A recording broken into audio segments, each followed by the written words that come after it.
بسم اللہ الرحمن الرحیم۔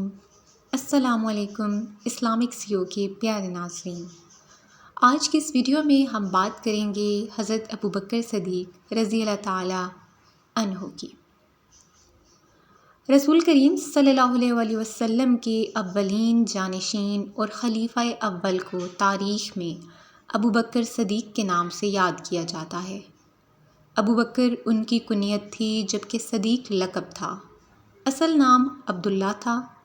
اسلام سے قبل ان کا نام عبد الکعبہ تھا۔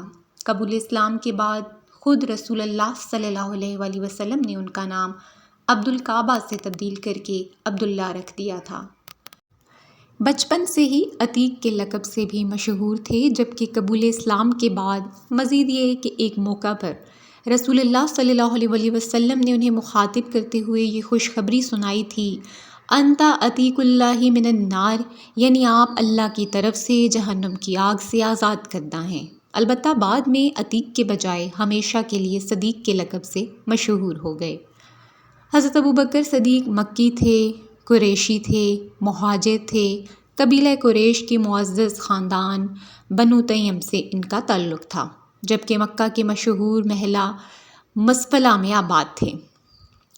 حضرت ابوبکر صدیق عشرہ مبشرہ یعنی ان 10 خوش نصیب ترین افراد میں سے تھے جنہیں رسول اللہ صلی اللہ علیہ وسلم نے جنت کی خوشخبری سے شادکام فرمایا تھا۔ حضرت ابوبکر صدیق کے والد کا نام ابو قحافہ جبکہ والدہ کا نام سلمہ تھا۔ یہ دونوں باہم چچا زاد تھے، لہٰذا والد اور والدہ دونوں ہی کی طرف سے آپ کا سلسلہ نسب 7ویں پشت مرہ بن کعب پر رسول اللہ صلی اللہ علیہ وسلم کے سلسلہ نسب سے جا ملتا ہے۔ حضرت ابوبکر صدیق کو رسول اللہ صلی اللہ علیہ وسلم کے انتہائی مقرب اور خاص ترین ساتھی ہونے کے علاوہ مزید یہ شرف بھی حاصل تھا کہ آپ رسول اللہ صلی اللہ علیہ وسلم کے سسر بھی تھے۔ ام المومنین حضرت عائشہ صدیقہ رضی اللہ تعالیٰ عنہا آپ ہی کی صاحبزادی تھیں۔ حضرت ابوبکر صدیق کو یہ خاص شرف اور اعزاز بھی حاصل تھا کہ ان کے خاندان میں مسلسل 4 نسلوں کو رسول اللہ صلی اللہ علیہ وسلم کی صحبت و میت کا شرف نصیب ہوا۔ چنانچہ ان کے والدین بھی صحابی تھے، یہ خود بھی صحابی تھے۔ ان کے صاحبزادے عبداللہ اور عبد الرحمن، نیز صاحبزادیاں عائشہ اور اسماء، اور پھر نواسے عبداللہ بن زبیر رضی اللہ تعالی عنہم اجمعین بھی سبھی رسول اللہ صلی اللہ علیہ وسلم کے صحابی تھے۔ حضرت ابوبکر صدیق کی ولادت مکہ میں رسول اللہ صلی اللہ علیہ وسلم کی ولادت باسعادت کے تقریباً 2.5 سال بعد، اور پھر وفات مدینہ میں آپ صلی اللہ علیہ وسلم کی وفات کے تقریباً 2.5 سال بعد ہوئی۔ حضرت ابوبکر صدیق جاہلیت اور پھر اسلام دونوں ہی زمانہ میں نہایت باوقار اور وزادار رہے، تو مدنی و معاشرتی زندگی میں انہیں ہمیشہ ممتاز مقام حاصل رہا۔ ظہور اسلام سے قبل بھی اس معاشرے میں انہیں ہمیشہ انتہائی عزت و احترام کی نگاہ سے دیکھا جاتا تھا۔ سب اہل مکہ اپنے اختلافات اور خاندانی جھگڑوں میں انہیں اپنا ثالث مقرر کرتے اور پھر ان کے ہر فیصلے کو بلا چون چراغ تسلیم کیا کرتے تھے۔ رسول اللہ صلی اللہ علیہ وسلم کو جب اللہ سبحانہ و تعالیٰ کی طرف سے نبوت عطا کی گئی اور وہ آپ نے اعلان نبوت فرمایا، تب آپ کی اہلیہ محترمہ ام المومنین حضرت خدیجہ رضی اللہ تعالیٰ عنہا اور دیگر افراد خانہ کے بعد سب سے پہلے حضرت ابوبکر صدیق نے دین اسلام قبول کیا، آپ کی مکمل تصدیق کی اور اس موقع پر کوئی دلیل یا معجزہ نہیں مانگا۔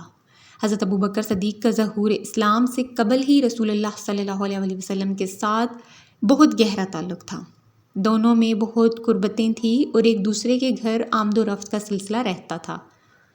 حضرت ابوبکر صدیق کی ذاتی ملکیت میں قبول اسلام کے وقت نقد 40,000 درہم تھے۔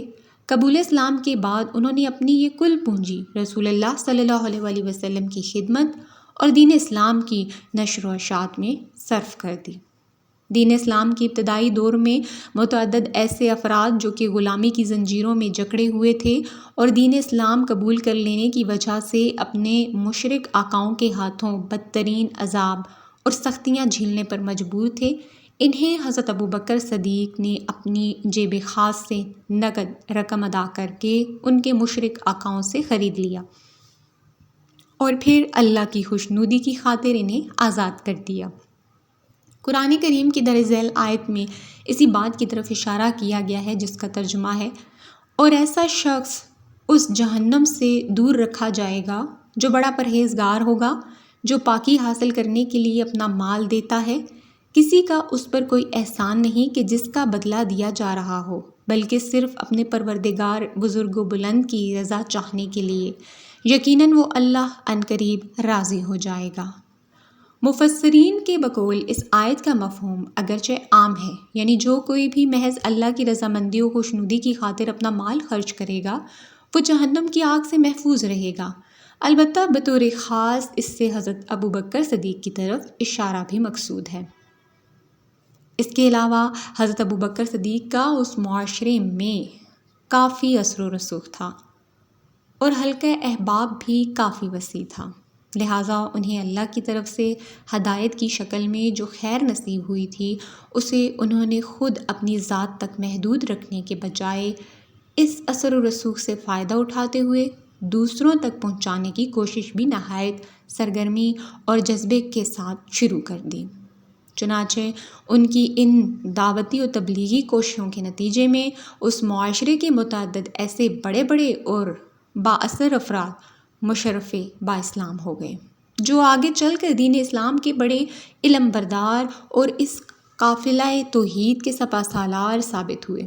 دین اسلام کی نشر و اشاعت اور سربلندی کی خاطر جنہوں نے تاریخی خدمات اور ناقابل فراموش کارنامے سر انجام دیے، عشرہ مبشرہ یعنی وہ 10 خوش نصیب ترین حضرات جنہیں اس دنیا کی زندگی میں ہی رسول اللہ صلی اللہ علیہ وسلم نے جنت کی خوشخبری سے شاد کام فرمایا تھا، ان میں سے 5 حضرات نے آپ کی دعوت اور تبلیغی کوششوں کے نتیجے میں ہی دین برحق قبول کیا تھا۔